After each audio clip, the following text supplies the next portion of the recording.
If you're over 60 and you've ever finished dinner only to feel sluggish, foggy, or just not quite like yourself an hour later, today's video might explain exactly why that happens. You see, there are certain foods that many of us eat regularly, sometimes even foods we think are healthy, that can cause our blood sugar to spike fast. And when that happens, especially as we get older, it can affect our energy, our sleep, our mood, and even our long-term health. Today, I'm going to walk you through 11 common foods that tend to spike blood sugar quickly. And more importantly, I'll share some simple swaps and strategies so you can still enjoy your meals without the roller coaster. This isn't about giving up everything you love. It's about making small, informed choices that can help you feel more steady and comfortable after you eat. So stay with me, because by the end of this video, you'll have a much clearer picture of what to watch for before your next dinner. Hello, my friend, and welcome back. I'm Dr. Sarah Truman, and I'm so glad you're here with me today. Before we dive in, I want to be very clear about something important. I'm a health coach and wellness educator. I am not a medical doctor, and this video is not medical advice. Everything I share today is for general educational purposes only. Please talk to your own doctor or healthcare provider before making any changes to your diet, especially if you have diabetes, prediabetes, or any other health condition, or if you take medications that affect your blood sugar. Your doctor knows your personal situation best, and nothing I say here replaces their guidance. I really want to emphasize that. This is about giving you information so you can have better conversations with your healthcare team and make choices that feel right for you. Now, today we're talking about blood sugar and specifically about foods that can cause it to spike quickly. This matters a lot for those of us over 60 because our bodies handle sugar a little differently as we age. We'll start by talking about why blood sugar matters in the first place. Then I'll walk you through 11 foods that tend to cause rapid spikes. After that, I'll share some practical tips and simple swaps you can make. We'll also cover a few common myths that trip people up. And finally, I'll let you know when it's important to talk to your doctor about blood sugar concerns. Sound good? Let's get started. So let's talk about why blood sugar even matters, especially for those of us in our 60s, 70s, and beyond. When you eat food, especially foods that contain carbohydrates, your body breaks them down into glucose, which is a type of sugar. That glucose enters your bloodstream, and your body uses a hormone called insulin to help move that sugar from your blood into your cells, where it's used for energy. Now, when everything is working smoothly, your blood sugar rises gently after a meal and then comes back down to a normal level within a couple of hours. You feel satisfied, energized, and steady. But here's what can happen as we get older. Our bodies sometimes become less efficient at this process. Our cells might not respond to insulin as well as they used to.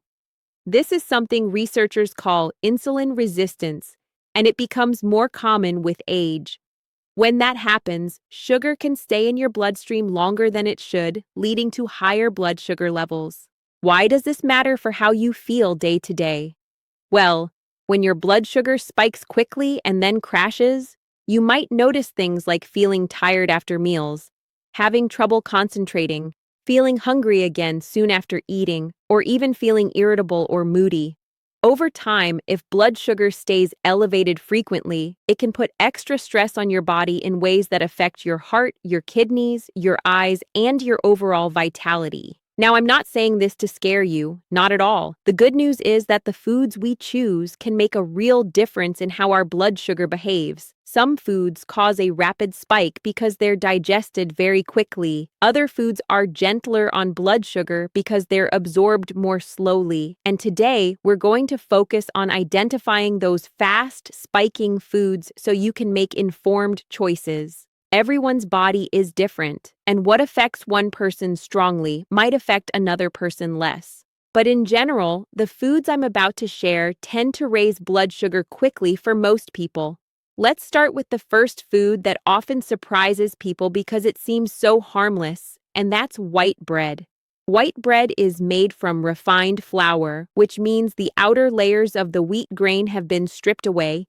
Those outer layers contain fiber, and fiber is what slows down digestion, Without it, white bread gets broken down into sugar very quickly in your body. A single slice of white bread can have a similar effect on your blood sugar as eating a tablespoon of pure sugar. That might sound dramatic, but it's true for many people. And think about how we usually eat bread. It's often at dinner with butter, or as a side with pasta, or as a roll in a bread basket. It's easy to have 2 or 3 slices without even thinking about it. So, what can you do instead? If you love bread and don't want to give it up, consider switching to whole grain bread or bread made from sprouted grains.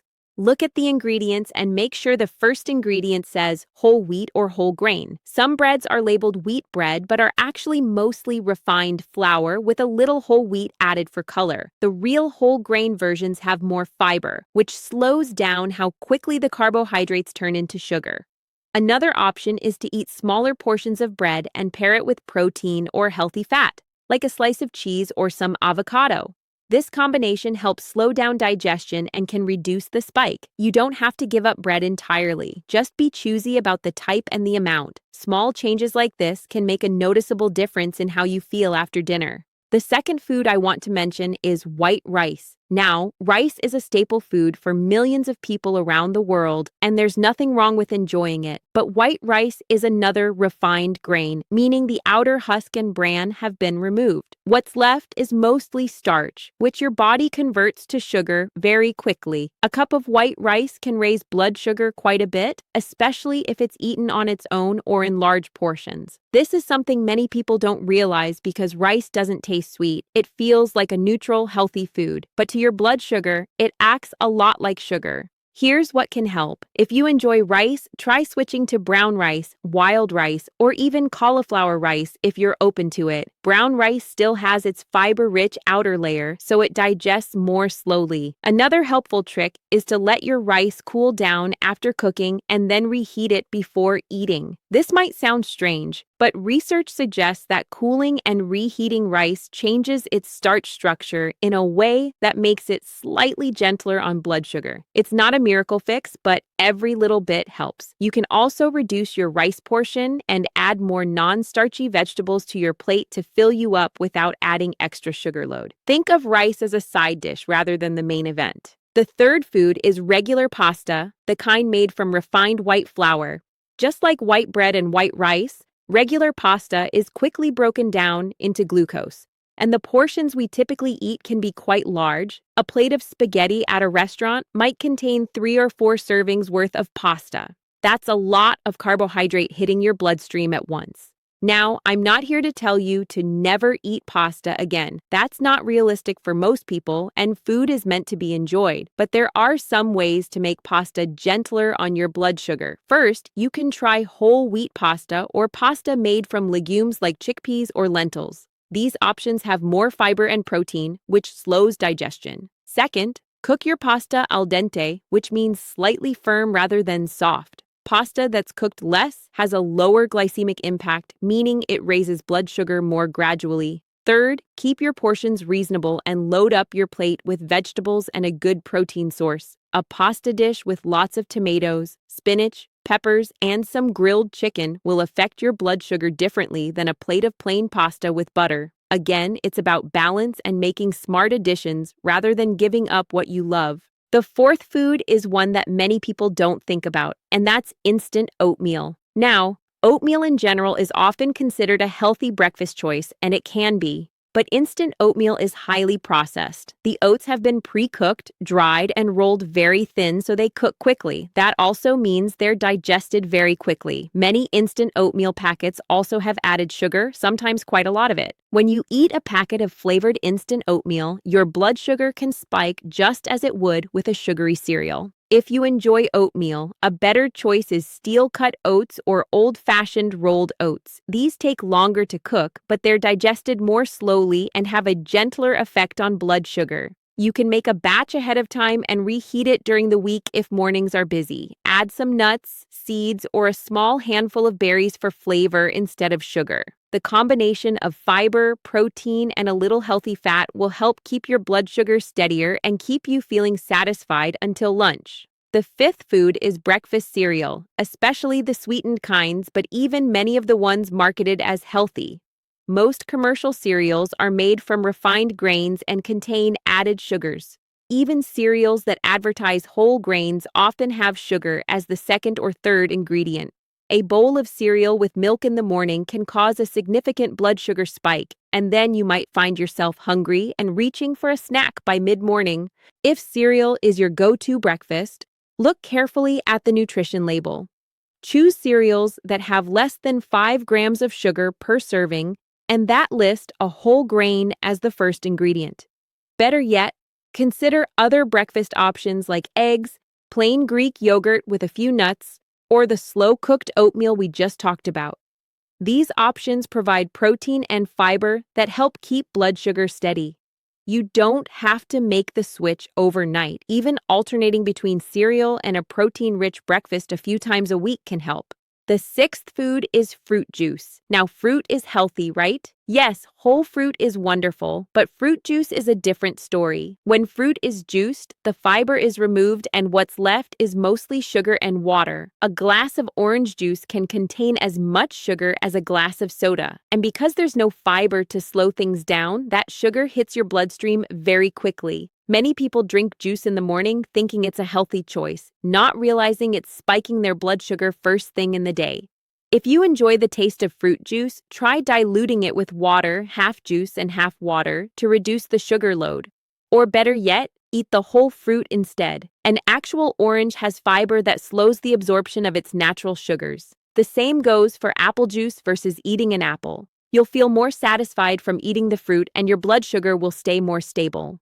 The seventh food is potatoes, particularly white potatoes that are baked, mashed, or fried. Potatoes are a starchy vegetable, and they're digested very quickly, especially when they're cooked in ways that break down their structure. A baked potato or a serving of mashed potatoes can raise blood sugar rapidly. French fries combine the starch with frying oil, and while the fat slows things down a little, they're still a food to be mindful of. If you love potatoes, you don't have to avoid them completely, but consider having them less often or in smaller portions. Sweet potatoes are a slightly better choice because they have more fiber, though they still contain carbohydrates. Another option is to substitute other vegetables sometimes. Mashed cauliflower can be surprisingly satisfying if you season it well. Roasted vegetables like carrots, parsnips, or turnips can give you that comforting, hearty feeling without as much impact on blood sugar. The eighth food is sweetened yogurt. Yogurt can be a healthy choice because it contains protein and probiotics. But many flavored yogurts, especially the ones marketed to taste like dessert, contain a lot of added sugar. Some small containers have as much sugar as a candy bar. That sugar spikes your blood sugar, and you don't get the steady, satisfying benefit that plain yogurt can provide. A better choice is plain yogurt, either regular or Greek style. Greek yogurt is higher in protein, which is a bonus. If plain yogurt tastes too tart for you, add your own flavor with a small amount of fresh berries or a sprinkle of cinnamon. You can even add a tiny drizzle of honey if needed, but you'll likely use much less than what comes in pre-sweetened yogurts. Over time, your taste buds may adjust, and you'll start to appreciate the more natural taste. The ninth food is dried fruit. Raisins, dried cranberries, dried apricots, and similar snacks are often seen as healthy alternatives to candy, and they do contain some fiber and nutrients. But dried fruit is very concentrated in sugar because all the water has been removed. It's easy to eat a lot of it quickly, and those natural sugars add up fast. A small box of raisins might contain as much sugar as several cookies. This doesn't mean you should never eat dried fruit, but be aware of portion sizes. A small handful is plenty, and if you're choosing dried fruit, look for versions without added sugar.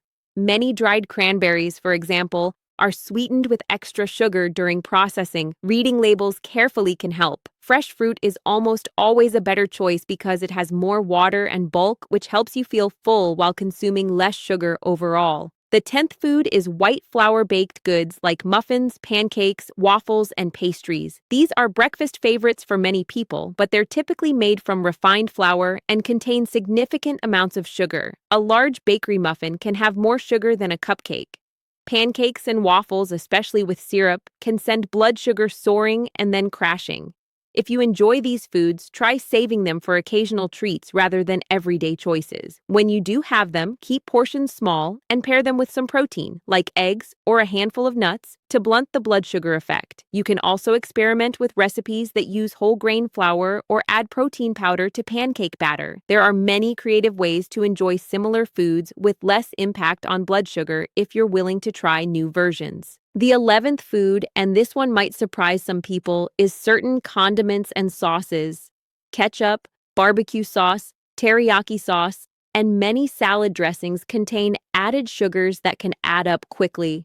When you pour a generous amount of barbecue sauce on your chicken or dip your food liberally in ketchup, you're adding sugar that you might not even be aware of. Salad dressings, especially low-fat versions, often replace fat with sugar to improve taste. To reduce this hidden sugar, start reading labels on your condiments. Look for sugar, high fructose corn syrup, or honey in the ingredients list.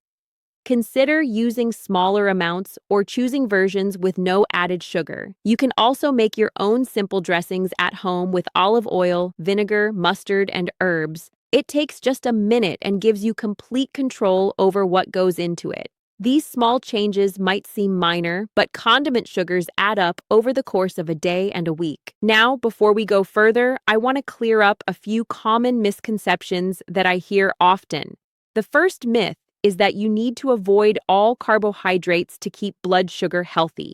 That's not true and not realistic for most people. Carbohydrates include vegetables, fruits, whole grains, and legumes, which are all nutritious foods. The key is choosing carbohydrates that are digested slowly because they contain fiber and being mindful of portions. It's not about eliminating an entire food group, it's about making smarter choices within that group. The second myth is that if a food is labeled natural or organic, it won't affect blood sugar. Unfortunately, that's not how it works. Organic sugar is still sugar. Natural fruit juice still raises blood sugar. These labels tell you about how the food was grown or processed, but they don't tell you how quickly it will turn into glucose in your body. Always look at the actual ingredients and nutrition information rather than relying on marketing terms. The third myth is that you can feel when your blood sugar is spiking. Some people assume that if they don't feel symptoms, their blood sugar must be fine. But blood sugar changes can be subtle, especially in the early stages.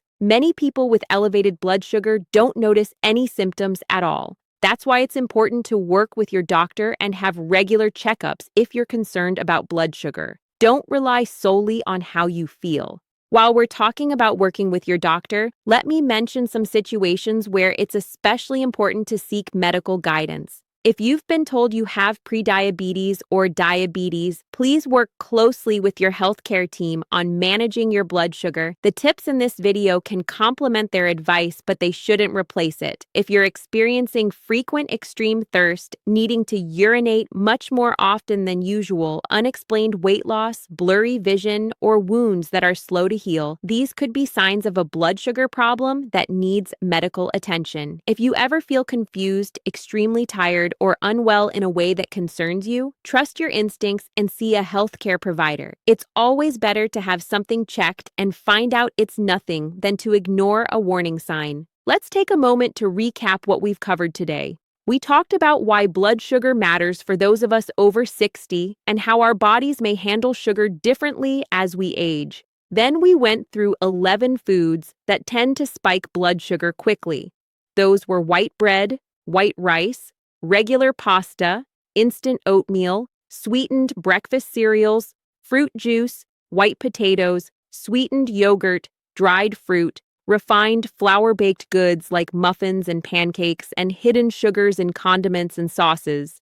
For each one, I offered some alternatives and strategies so you can still enjoy your meals while being kinder to your blood sugar.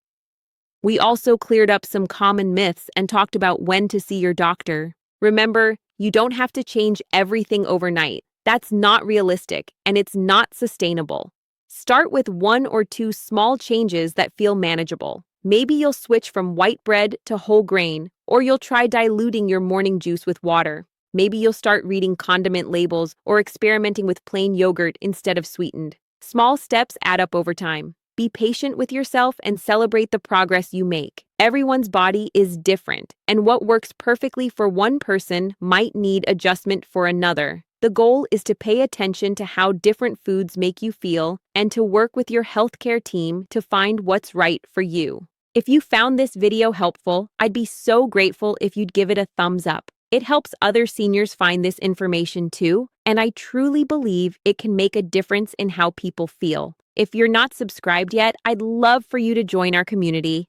I share new videos every week focused on helping you stay strong, healthy, and independent as you age. And if you'd like to keep learning, I think you'd enjoy my video on morning habits that support healthy blood sugar. I'll put the link on screen for you and in the description below. Thank you so much for spending this time with me today. I know your time is valuable, and it means a lot that you chose to watch. Take care of yourself, be kind to yourself, and I'll see you in the next video.